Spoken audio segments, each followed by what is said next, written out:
আমাদের এই যে উপহার সেটিতে যাচ্ছে হচ্ছে 3 কেজি চাউল, হাফ কেজি পেঁয়াজ, 1 কেজি ডাউল, হাফ লিটার তেল, তারপর হচ্ছে হাফ কেজি লবণ, যাচ্ছে হচ্ছে ঔষধ 3 প্রকারের, নাপা এক্সট্রা 1 পাতা, এলাট্রল 1 পাতা এবং মেট্রু 1 পাতা।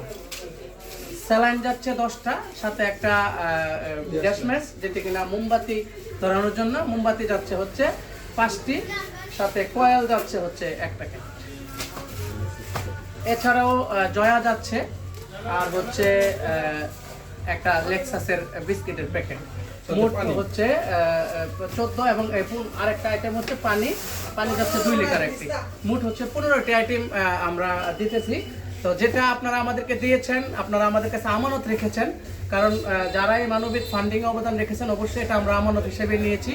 আমানতটাই আমরা সুস্থভাবে যেন সুন্দরভাবে যথোপযুক্ত স্থানে পৌঁছাতে পারি। যে দুর্গম এলাকাগুলোতে এখনো ত্রাণ পৌঁছায় নাই বা যৎসামান্য পৌঁছেছে, সেখানে আমরা পৌঁছানোর চেষ্টা করব। আমরা আলোচনা করে ওই এলাকায় স্বেচ্ছাসেবীদেরকে নিয়ে যদি সম্ভব হয় আমরা সরাসরি গিয়ে দেব, অথবা আমরা অনেকের সাথে কথা বলেছি, সেনাবাহিনীর মাধ্যমে সম্ভব হলে আমরা সেনাবাহিনীর হাতে সেটা হস্তান্তর করে দিয়ে আসবো সুষ্ঠু বন্টনের স্বার্থে।